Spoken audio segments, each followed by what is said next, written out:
안녕하세요. 재작년에 이혼한 돌식입니다. 제가 이혼을 하게 된 사유가 여러 가지인데 여기 계신 분들께 들려드리면 재미있기도 하고 제 화가 풀릴 것 같아 사연을 지원하게 되었습니다. 그럼 어떤 일이 있었는지 몇 자 적어볼게요. 요즘 금수저, 은수저, 동수저, 그리고 흑수저라는 신조어가 유행이잖아요. 어떤 배경으로 가지고 태어났는지 일컫는 말이 조금 불편하게 들리긴 하지만 제 소개를 하려면 이 수저 비유를 하면 좋을 것 같아 앞서 말씀드렸어요. 저는 은수저 정도의 배경을 가진 부모님의 딸로 태어났습니다. 할아버지가 젊으실 적에 투자에 성공하셔서 서울 경기도 인근의 많은 땅을 소유하셨답니다. 나중에 시간이 흘러 재개발이 되면서 할아버지 땅 위에 건물들이 들어섰고 상인들에게 임대를 해주면서 많은 돈을 버셨다네요. 그래서 아빠도 은수저로 태어나 고생 없이 사셨답니다. 저 역시 아빠 엄마의 딸로 태어나 부족한 거 하나 없이 잘 자랐고 또 부모님의 사랑을 원 없이 받고 자라서 올바르게 컸어요. 저희 집 가훈이 겸손하자였는데 부모님은 항상 어딜 가든 부잣집 딸인 걸 티려내지 말라고 하셨어요. 그런데 그럴 필요가 없던 이유가 있었는데 저희 집은 보통 아파트였고 제가 받는 용돈도 친구들보다 현저히 적었답니다. 또 비싼 옷을 입어본 적이 없는 데다 메이크업 운동화를 한 번도 신어보지 않았어요. 제가 비싼 물건에 관심이 없긴 하지만 부모님은 애초에 그런 것들을 사주실 마음이 없으셨죠. 그래서 성장하는 동안 매우 지극히 평범하게 자랐답니다.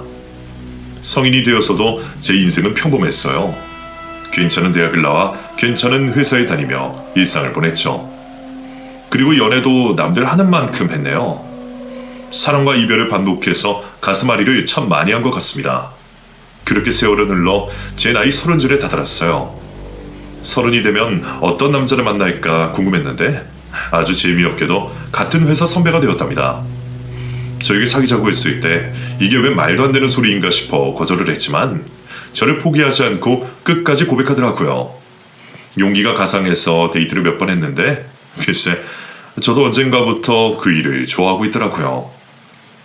그래서 그이와 평범하면서도 재밌고 뜨거운 연애를 하게 되었고 해가 2번 바뀌는 동안 사랑에는 약간의 금도 가지 않았답니다.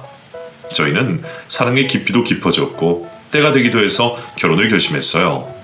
물론 그이가 먼저 프로포즈를 했고 저는 잠시 고민을 하다가 이 남자와 평생을 함께하면 내 인생이 더 즐겁고 행복할 것 같아 승낙했네요. 저희 부모님이 남편을 보자 인상도 선하고 성실해 보여서 좋다고 하셨습니다. 저와 같은 회사를 다니고 있으니 비슷한 남녀가 만나 결혼을 하면 잘 살 것 같다고 덧붙이면서 처음 그이를 보신 날 결혼을 허락해 주셨답니다. 그리고 며칠 뒤 시댁에 처음 발을 들였는데 시부모님과 시누이가 무표정한 얼굴로 저를 맞아주셨어요. 나중에 들은 이야기인데 시어머니의 친한 친구이자 잘 사는 집 딸이 있는데 제 남편과 연을 맺어주려고 했다네요. 그런데 남편이 결혼할 사람이 있다며 이를 거절한 거죠. 물론 그 여자가 바로 저였습니다. 시어머니는 제 머리부터 발끝까지 훑어보시더니 한마디 하셨어요. 아주 지극히 평범하구나. 옷도 보세요시고 화장품도 싸구려를 쓰는 것 같네. 이렇게 평범한 애를 데려오면서 엄마가 말했던 친구 딸이 거절한 거냐? 그 애가 네 사진을 보고 마음에 들어 있었다고. 엄마, 손님 앞에서 그게 무슨 말이에요. 제 옆에 있는 여진이 정도면 진짜 예쁘고 잘난 사람이에요. 저한테는 과분한 여자라고요. 어디 건물집 딸이라도 되니? 100억대 재산이라도 있는 게야? 아휴, 이 화상아, 내가 너 때문에 좋은 며느리감을 잃었다고? 아직도 그 일을 생각하면 아까워 죽을 것 같아. 시어머니는 제 옷차림새를 보시고 별 볼 일 없는 평범한 여자로 여기신 것 같았습니다. 홧김에 저희 집이 부자다, 부모님이 건물주인데다 건물도 여러 채다 라고 말해버릴까 하다가 그냥 입을 다물었습니다. 부자여야만 저를 받아주는 시댁이라면 차라리 이별하는 게 나을 것 같았기 때문이었죠. 저는 가만히 말을 아끼고 있다가 시어머니와 시누이가 차려준 밥상 앞에 앉아 먹지로 식사를 했어요.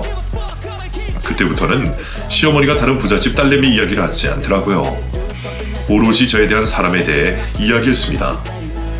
부모님은 뭘 하시는지, 살아온 배경은 어땠는지, 결혼 후에도 직장에 다닐 건지 등등 많은 질문을 하시더라고요. 그래서 전 부모님은 은퇴하시고 집에 계신다고 대답했고 저에 대한 이야기는 평범하게 자란 그대로를 말씀드렸습니다. 그러자 시어머니는 한숨을 내쉬면서 이렇게 말씀하셨어요. 너희들이 좋다는데 우리가 말릴 이유가 있겠냐? 여진씨, 아까는 내가 괜한 말을 했어? 자기랑 내 친구들이랑 비교할 만한 큰 실례였어. 미안해. 갑작스러운 사과에 당황스럽긴 했지만 다행이라는 생각이 들었습니다. 전 남편과 꼭 결혼을 하고 싶었답니다. 아니에요. 그러실 수도 있죠. 성격이 참 착하네. 조용하기도 하고. 좋은 아내가 될 것 같다. 그럼 상견례 날짜부터 잡아야겠지? 그렇게 시댁에 처음 인사를 가서 결혼 승낙을 받아 곧 상견례를 하게 되었고 2달 뒤에 결혼식을 올렸답니다. 신혼집은 저희 부부에서 가까운 곳에 마련했는데 시댁과도 멀지 않았습니다. 그래서 시어머니와 시누이가 자주 들렀죠. 반찬을 가져오신다는 핑계로 신혼집 살림을 검사하셨답니다. 새애기 너 살림 좀 배워야겠다. 지방꼬라지가 이게 뭐니? 누가 보면 호랩이 혼자 사는 집으로 알겠어. 네? 어머님, 깨끗하게 치운 건데요. 어디가 미흡하시다는 거죠? 저와 남편은 매일 청소와 빨래, 정리정돈을 분담해서 하고 있어 집안이 항상 청결했습니다. 그런데도 시어머니는 꼬투리 하나를 잡고 길게 잔소리하셨답니다. 청소기만 대충 돌려서 문틈 사이에 책장 끝이 제대로 닦이지 않았잖아. 이런 애는 직접 손걸레로 닦든가 해야 한다고. 그리고 창틀을 왜 시커먼 거야? 냉장고는 어떻고? 보기 좋게 정리를 해야지. 대충 처방하면 쓰겠니? 이래서 내가 가져다 준 반찬이 어떤 건지 헷갈려서 제대로 내 아들 밥을 챙기겠어? 맞아요, 새언니.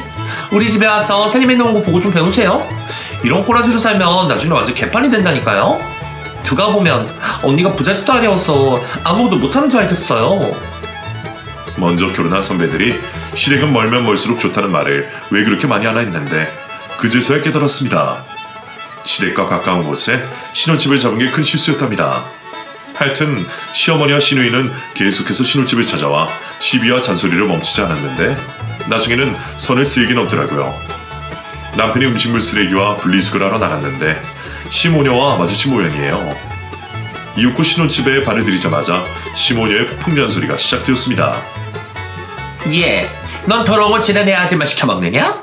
넌 고작 설거지하면서 네 서방한테는 냄새나는 쓰레기를 치우게 한 거야? 새언니, 우리 오빠를 너무 좀처럼 부려먹은 거 아니에요? 우리 오빠는 집에 있을 때 쓰레기에 손도 대지 않았다고요. 두 모녀의 공격에 저는 할 말을 했답니다.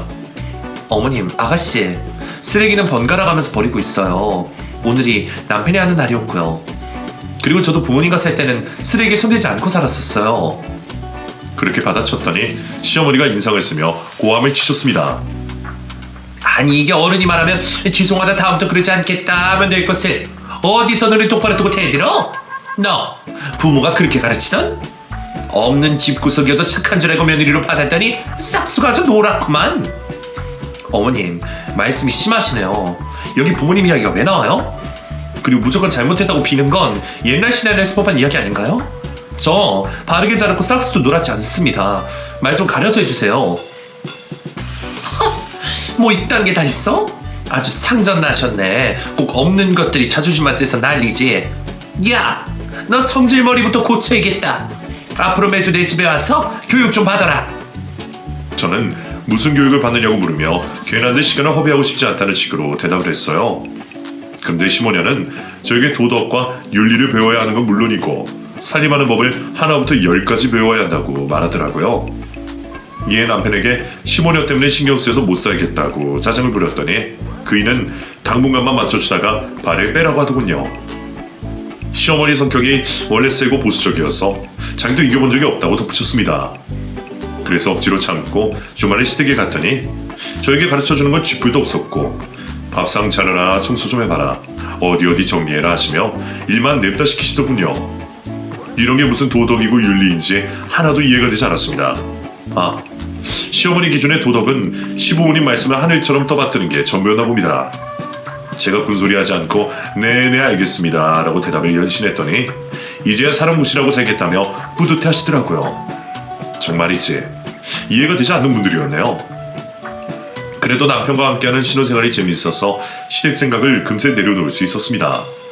저희는 아이를 최대한 늦게 낳기로 하고 연애할 때처럼 애틋하게 많은 시간을 가지기로 했죠. 그런데 이번에도 시모녀가 저를 불러다가 매일같이 임신 타령을 하셨습니다. 자고로 여자는 결혼하면 아들, 딸 낳고 남편의 그늘 아래에서 살아야 한다는 고전적인 이야기를 말이죠. 새애기 너 아직도 소식이 없는 거야? 결혼한 지 10달이 다 되어가는데 아직도 그러고 있으면 어떡해? 그러다 늙어서 애 못 가지면 어쩌려고 하냐고? 새언니, 날 보면 부럽지 않아요? 제 아들을 보면 뭔가 느끼는 바가 없냐고요. 애는 엄마랑 나이차가 많이 날수록 좋지 않아요? 텔레비전에서 연구한 결과가 나오고 그랬다고요. 혹시 임신 못하는 몸 아니겠죠? 요새 몸가짐을 바로하지 못한 여자들이 시집와서 애 못 낳는 경우가 종종 있다고 하던데. 네? 아가씨, 말씀을 그렇게 생각 없이 하세요. 제가 몸을 함부로 놀렸다는 말씀을 하고 싶으신 거예요? 그런데 전 하늘을 우러러 부끄럽지 않게 살았거든요. 두 분 다 이래라 저래라 하시지 마시고 그냥 지켜만 주시면 안 될까요? 저랑 남편이 준비가 되면 임신을 하든 출산하든지 할게요. 시모니의 입에서 말이 막 나오길래 저도 따박따박 받아치는 말들을 열거했습니다. 이 정도면 그만하겠지 싶었는데 역시나 시어머니는 제가 아직도 배울 게 많다며 잔소리를 심하게 하셨네요. 덕분에 전 스트레스와 짜증을 가슴에 쌓아두고 돌아왔죠. 남편에게 일러 바쳤더니 한기로 흘리고 앞으로는 시댁에도 가지 말라고 하더군요. 저에게 맞춰줄 만큼 맞춰줬으니 이제 그만해도 되겠다며 불러도 절대 가지 말라는 겁니다. 자기가 다 알아서 커버해주겠다고 신신당부까지 하더라고요. 그래서 그이 말대로 시모니의 연락을 받아도 바쁘다는 핑계를 대고 시댁에 가지 않았습니다. 그러자 두 사람은 신혼집에 시시때때로 찾아와 시비를 걸었어요. 계속 이런 식이면 차라리 이사를 가는 게 낫겠다 싶어 남편과 이사 계획을 세웠답니다. 그런데 집을 내놓기도 전에 저희 부부에게 시련이 닥치고 말았습니다. 코로나가 여러 회사를 무너뜨리면서 저희 회사에도 큰 타격을 주었어요. 저는 품질관리팀이라 끄떡없었는데 남편은 마케팅팀이라 문제가 되었죠. 회사가 어려운 상황에서 홍보나 마케팅 부서는 불필요하니 팀을 공중분해시키겠다는 공고가 게시판에 붙어있는 겁니다. 아무리 회사가 어려워도 그렇지 한 방에 팀을 날려버리다니. 저와 남편은 충격을 받고 말았네요. 회사 공고는 되돌릴 수 없었고 계획한 대로 남편의 팀을 없애버리더군요. 그이는 쥐꼬리만한 퇴직금을 받고 회사에서 물러나게 되었습니다.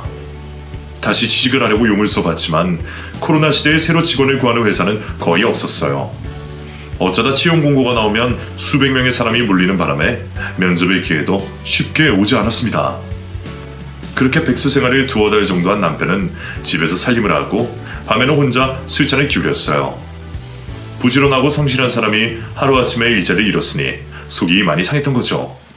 또 저희 둘뿐이지만 가장이었으니 마음이 편하지 않았을 겁니다. 매일 남편의 속상한 얼굴을 보며 출근을 하다 보니 미안할 지경이 되었고 제가 방법을 모색해서 그 일을 구해줘야겠다는 판단이 들었습니다. 그래서 친정을 찾아가 부모님께 상황을 자세히 설명했어요. 남편은 능력이 있는데 회사 측에서 억지로 해고를 한 거다.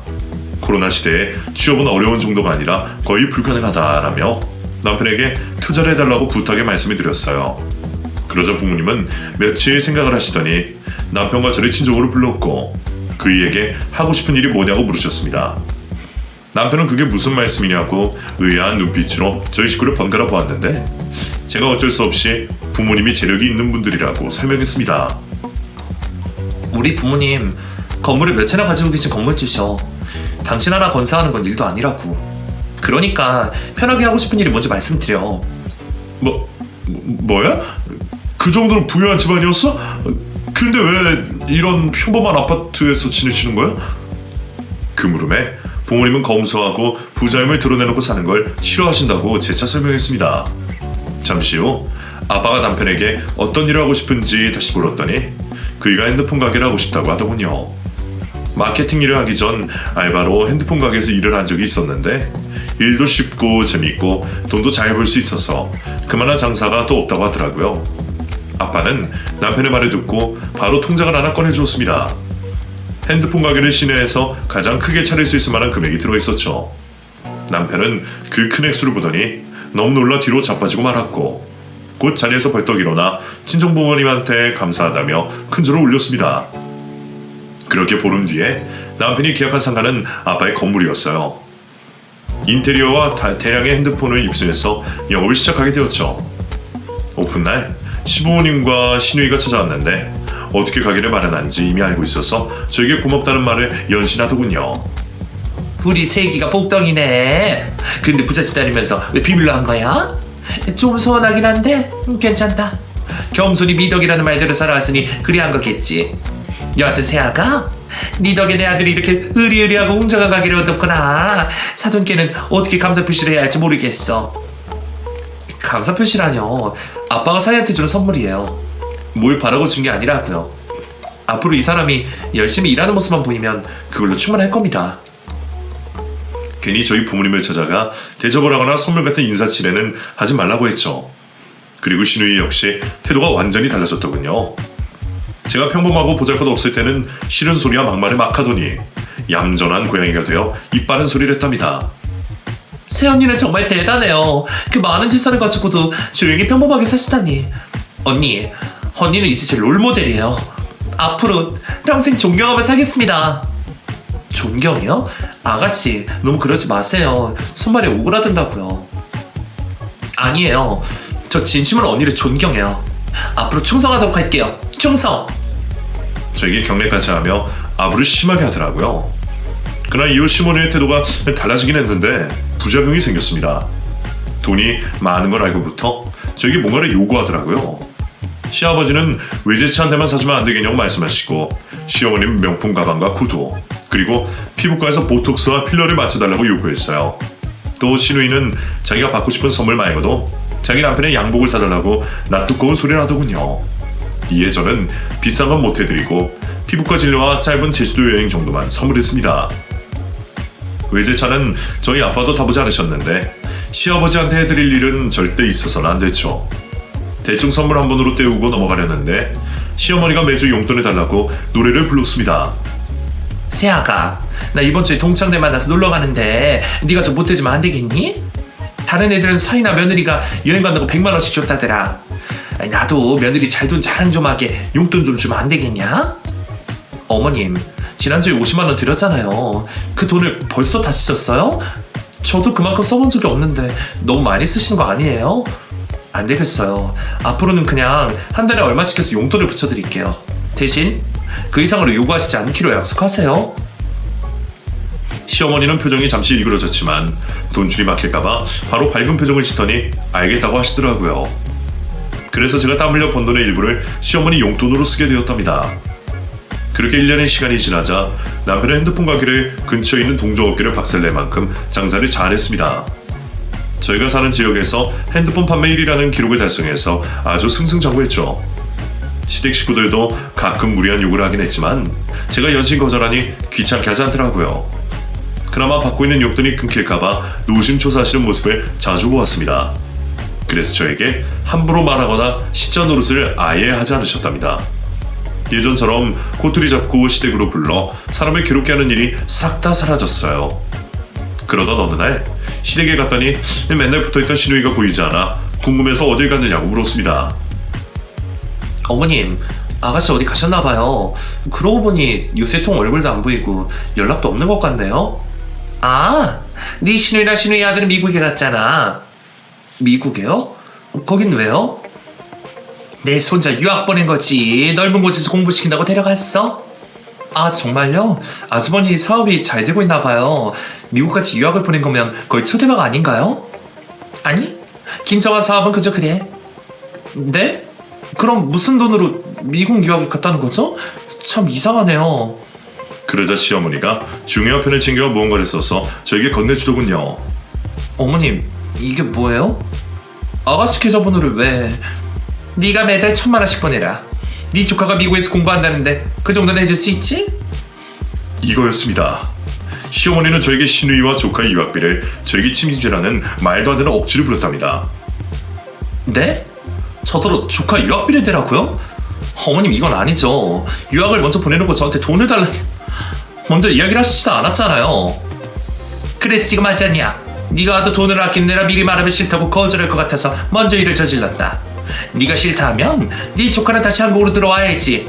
그런데 아마 널 평생 원망하고 살지 않을까 싶다. 왜 숙모가 유학비를 대주지 않아 자기 인생이 망했다고 말이야? 어머님, 해도 너무하세요. 제가 이 집 물주도 아닌데 왜 피 한 방울 섞이지 않은 조카 유학비를 내줘요? 전 절대 내주지 않을 겁니다. 그러니까 미국에서 직접 돈을 벌면서 유학을 시키든지 한국으로 돌아오든지 알아서 하라고 일러주세요. 얘 봐라. 돈 좀 이다고 인쇄했다는 걸 참아줬더니 아주 시엠이 머리에 앉을 생각이 나보네. 야, 네 부모가 가진 돈이 100억이 넘는 내 꼴랑 유학비 몇 푼도 못 내주냐? 그리고 피 한 방울 섞이지 않아서 싫다고? 너 진짜 너무한다. 다 같은 한 식구끼리 서로 도와가면서 하면 덧나니? 너 심보를 그렇게 가지고 살다간 나중에 천벌 받아. 너 내 말대로 유학비를 보내지 않으면 나도 가만히 있지 않을 거다. 어머님, 진짜 너무하세요. 저한테 왜 이런 짐을 주시는 거예요? 난 할 말 다 했다. 그러니까 결정은 네가 해라. 우리랑 벽을 쌓고 살고 싶으면 너 하고 싶은 대로 해. 시어머니는 끝까지 조카의 유학비를 입금해 주라며 억지를 부리셨고 제가 하는 말을 듣지 않고 방문을 닫고 들어가 버리셨습니다. 당연히 저는 절대로 유학비를 내줄 마음이 없었답니다. 그래도 정자 해결하기에는 무리가 있어 보여 남편에게 도움을 청해드리려 했어요. 그이가 나서서 시댁을 뒤집어 엎든 비행기를 타고 날아가 시누이를 데리고 오든지 하게끔 해야 할 것 같았어요. 시어머니를 뵈고 온 게 평일이라 주말에 남편과 해결할 생각을 하고 있었는데 회사에서 시어머니의 닭달 전화가 계속 걸려와서 일이 손에 잡히지 않았습니다. 그래서 반찬을 내고 회사에서 나와버렸답니다. 하루빨리 해결하고 마음 편히 지내고 싶어 남편의 핸드폰 가게로 향했어요. 이윽고 그의 핸드폰 가게에 도착했는데 점심시간이어서 그런지 문은 잠겨있고 안에는 아무도 없었답니다. 저는 가게 안을 청소와 정리도 할 겸해서 도어락 비밀번호를 누르고 들어갔습니다. 그리고 빗자루를 들고 바닥을 쓸려는데 어디선가 이상한 소리가 들려왔어요. 모텔방 가면 옆방에서 들리는 그런 더러운 소리가 말이죠. 전 가게 안을 둘러보다가 탕비실이 눈에 들어왔어요. 거기서 직원 중 하나가 애인을 데리고 와 그 짓을 하는 건가 싶어 조용히 기다렸죠. 그런데 잠시 후 들려온 목소리는 제가 제일 잘 아는 남편의 목소리였답니다. 자기야 좋다. 우리 내일 또 여기서 만날까? 아 몰라. 그래도 스릴 있고 좋긴 하다. 직원들 밥 먹으러 갔을 때 이렇게 둘이 붙어있으니까 짜릿해. 그렇단 말이지. 좋아 그럼 내일도 오후 1시까지 여기로 와. 이렇게 바람을 피면 만들어내는데 걸릴 일도 없고 얼마나 좋아? 자기 남편은 아무것도 모르지. 항상 정시 퇴근해서 집으로 가니 어떻게 알겠어? 바람 밤이 아니라 낮에도 피울 수 있다는 거 아는 사람 몇 안 됐다고. 자 그럼 우리 땀 흘렸으니까 밥이나 먹으러 갈까? 두 년놈의 대화를 모두 들은 저는 얼굴이 화끈거렸고 얼마나 화가 치솟던지 이마에서 땀이 흐르기 시작했답니다. 잠시 후 바람난 남편과 상간녀가 탕비실에서 나와 제 얼굴을 본 순간 화들짝 놀라며 자빠지고 말았습니다. 여보, 당신이 이 시간에 어떻게... 이쪽은 고객님이셔. 내가 커피 한 잔 드리고 나오는 길이야. 뭐? 고객? 스릴 있고 짜릿한 시간을 보냈다고 하는 걸 다 들었는데 거짓말하는 거야. 내일 오후 1시에 다시 여기서 만나 바람을 피우겠다며. 낮에도 바람 피울 수 있다고 짓거리는 거 다 들었다고 이 화상아.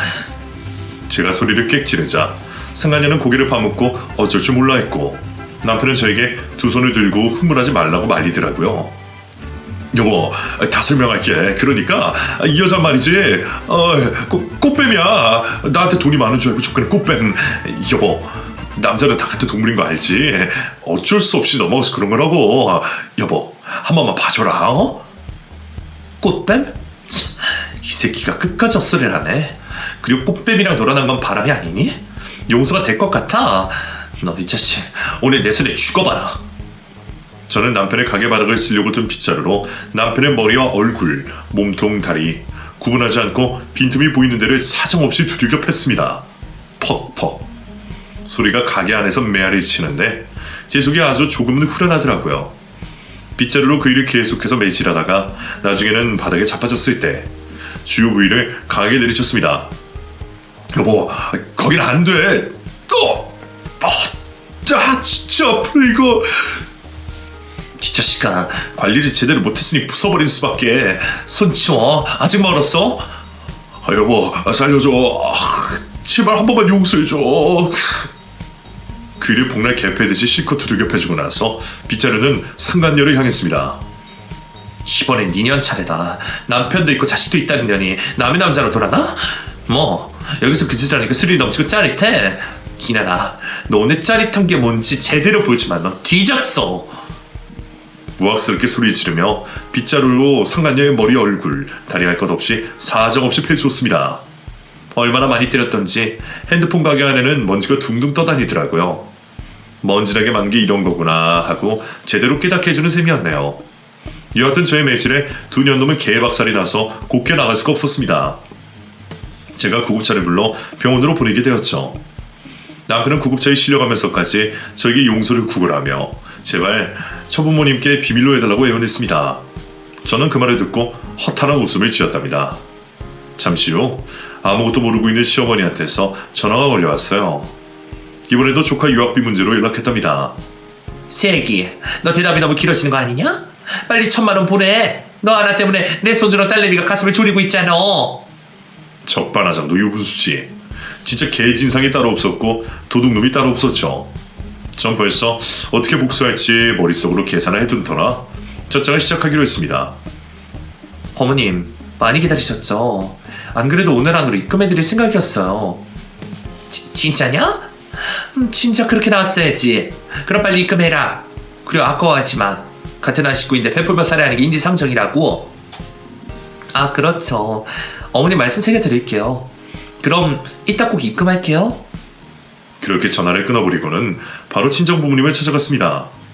남편의 가게 건물에 계셔서 만나는 데는 5분도 걸리지 않았답니다. 그이가 핸드폰 가게에서 바람을 피운 것과 시모네가 조카 유학비를 강요하고 있다는 사실을 알리고 이혼하겠다고 말씀드렸어요. 쉽게 이혼하지 않고 부모님이 해줬던 것 이상으로 보상을 받겠다고 말씀드렸죠. 그러자 아빠는 아무 말 없이 고개를 끄덕이며 철거 용역을 불러 남편 핸드폰 가게를 1시간 만에 사라지게 하셨습니다. 어차피 계약서 한 장 없이 내어준 자리인데다 인테리어나 핸드폰 기기값을 모두 아빠가 해주셨으니 처리하는 것도 아빠 마음이었습니다. 마지막 간판까지 다 떼어내버리고 흔적도 없이 핸드폰 가게를 없애버리셨네요. 그리고 이삿짐 센터를 불러 신혼집에 있는 제 온수를 전부 빼서 보육원과 양로원에 기부를 했답니다. 급 지키고석에 다시 들어갈 일이 없다는 걸 제대로 보여준 거죠. 그리고 아빠의 개인 변호사님을 만나 이혼 소장을 바로 썼습니다. 이 모든 걸 다 해놓고 나서야 신우이에게 유학비를 입금했답니다. 1,000만 원이 아닌 1,000원의 말이죠. 제가 주는 마지막 선물이었습니다. 당연히 미국에 있는 신우이에게 바로 전화가 걸려왔어요. 새언니, 입금을 잘못했네요. 1,000만 원이 아니라 1,000원이었어요. 다시 부탁드릴게요. 이년아, 1,000원 입금한 거 맞거든? 내가 돌대가리인 줄 아니? 머저리 같은 년이 내 등에 빨대를 꽂고 지 새끼 유학을 보낼 생각을 해. 너도 참 대단하다, 이년아. 그렇게 살면 잠이 잘 오긴 해? 새언니, 왜 그러세요? 혹시 낯설하셨어요? 엄마한테 돈 주겠다고 했다면서요. 그런데 태도가 왜 그래요? 기년이 아직도 상황 파악을 못하나 보네. 야, 넌 아웃이야. 아니, 니들 식구 다 세댔어. 전화를 끊어버리자 5분도 안 된 시어머니한테 전화가 오더군요. 전 바로 받아서 1,000원 먹고 떨어지라고 말했습니다. 그리고 곧 재밌는 일이 벌어질 거라고 으름장을 놓았답니다. 며칠 뒤 시댁 식구들은 이 모든 사정을 알게 되었고 제가 보낸 이혼 소장도 잘 받았습니다. 그동안 저에게 받아간 돈과 바람 피운 값과 상간녀 소송까지 세트로 묶어서 고소를 했죠. 남편은 이제 망하다 못해 길바닥에 나앉게 생기자 시부모와 시누이를 대동해 저희 친정으로 찾아왔답니다. 여보, 짐 다 빼갔더라. 병원에서 태어나고 집에 가봤더니 텅 비어있더라고. 화가 많이 나서 그랬지. 여보, 당신이 그렇게 떠나니까 텅 빈 집처럼 내 마음이 공허해. 당신 없는 사는 인생은 상상도 안 해봤단 말이야. 바람 피운 거 잘못했어. 앞으로는 절대 이런 일 없을 거야. 그러니까 딱 한 번만 봐주면 안 될까? 그이가 주저리 떠들자 제가 아닌 아빠가 나서서 주먹을 휘둘렀습니다. 남편은 코피를 흘리며 바닥에 쓰러졌고 시부모와 시누이는 놀라기만 할 뿐 아무지도 하지 못했답니다. 아빠가 당장 꺼지라고 했는데 시댁 식구들은 지푸라기 잡을 심정으로 나란히 무릎을 꿇었어요. 시아버지는 아예 고개를 들지 못했고 시어머니가 두 손을 빌며 눈물로 애원했습니다. 사돈, 제가 자식을 잘못 키웠습니다. 한 번만 용서해주세요. 이 녀석이 원래 그런 애가 아닌데 여자한테 잘못 걸려서 바람을 피운 것 같아요. 얘도 반성을 많이 하고 있으니 애들 이혼을 막읍시다. 그러자 아빠가 피식 웃으며 대답하셨어요. 어이 아줌마, 내 딸한테 당신 딸내미랑 손자 유학비를 대라고 했다면서 한 달에 1,000만 원? 그 돈을 달라고 하면 아이고 당연히 드려야죠 하고 내어줄 줄 알았나? 어림없는 소리. 나도 내 딸한테 못해준 걸 왜 당신 손주한테 해줘야 한단 말이오? 제가 미쳤었나 봅니다. 사돈네가 100억대 부자라는 걸 알고 나서부터 뭐라도 받고 싶었어요. 그래서 계획이었던 유학을 결정한 겁니다. 이 늙고 멍청한 할망구의 잘못이니 너 그렇게 용서해 주세요. 물론 유학비는 없던 걸로 하겠습니다. 유학비고 핸드폰 가게고 다 없던 일입니다. 아줌마네 식구들 거머리처럼 달라붙는 거 꼴보기 싫었는데 이참에 싹 다 끊어버릴 거요. 참, 감히 내가 차려준 핸드폰 가게에서 여자랑 바람을 피워? 자네도 참 대단하구만.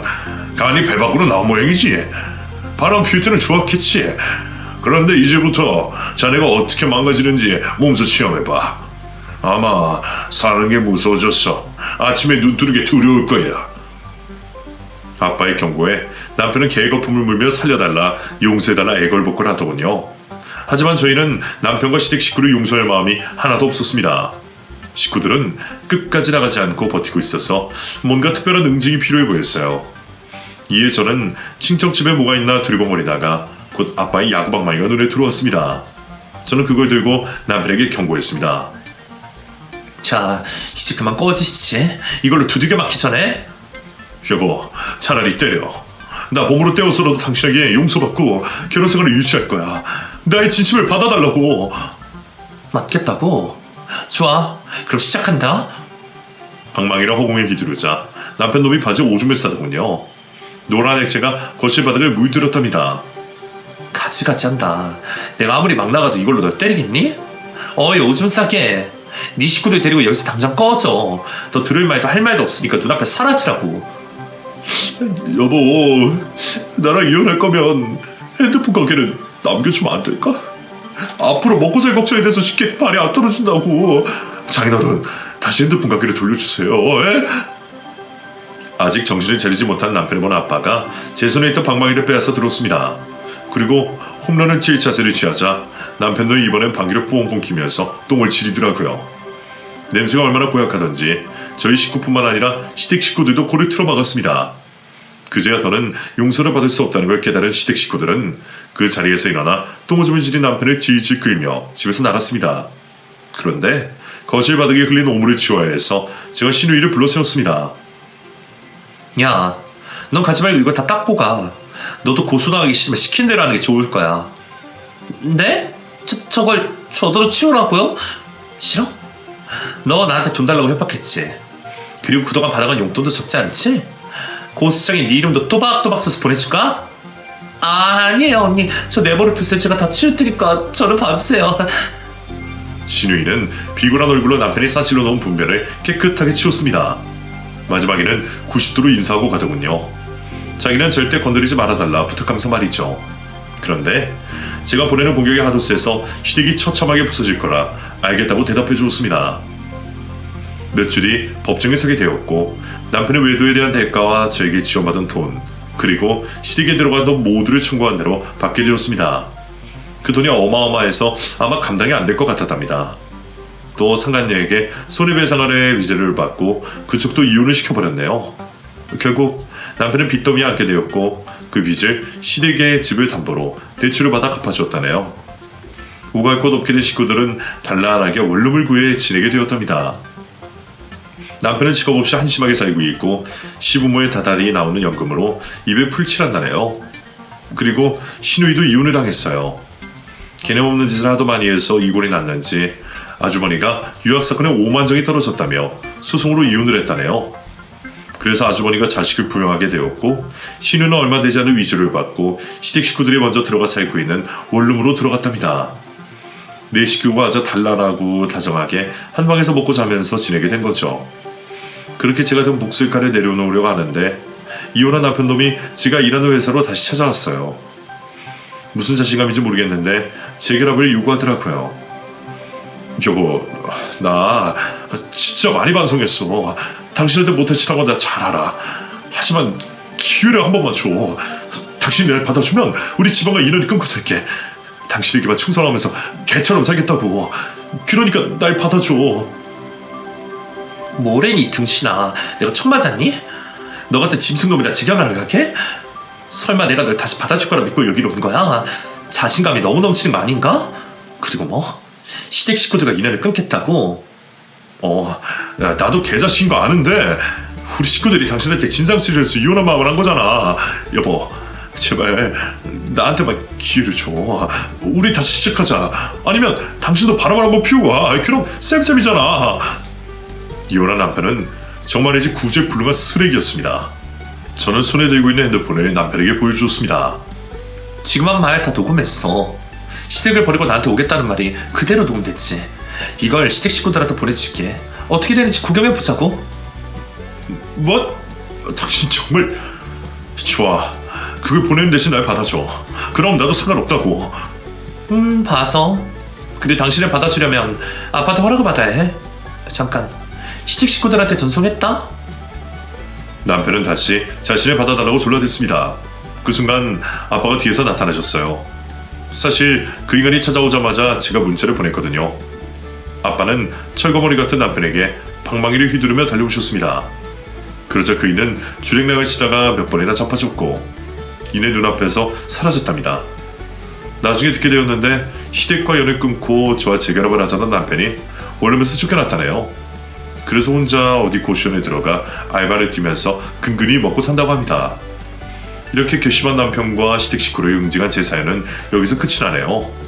그 뒤로 저는 연애는 종종 하고 있지만 결혼은 전혀 생각하고 있지 않습니다. 전 남편과 시댁에 질릴 대로 질려버렸으니 그럴만도 하죠. 앞으로 전 화려한 싱글로 살다가 정말 괜찮고 훌륭한 남자를 만나면 그때 재혼을 생각해보겠습니다. 지금까지 들어주신 분들께 감사 인사드리며 이만 물러가겠습니다. 모두 안녕히 계세요.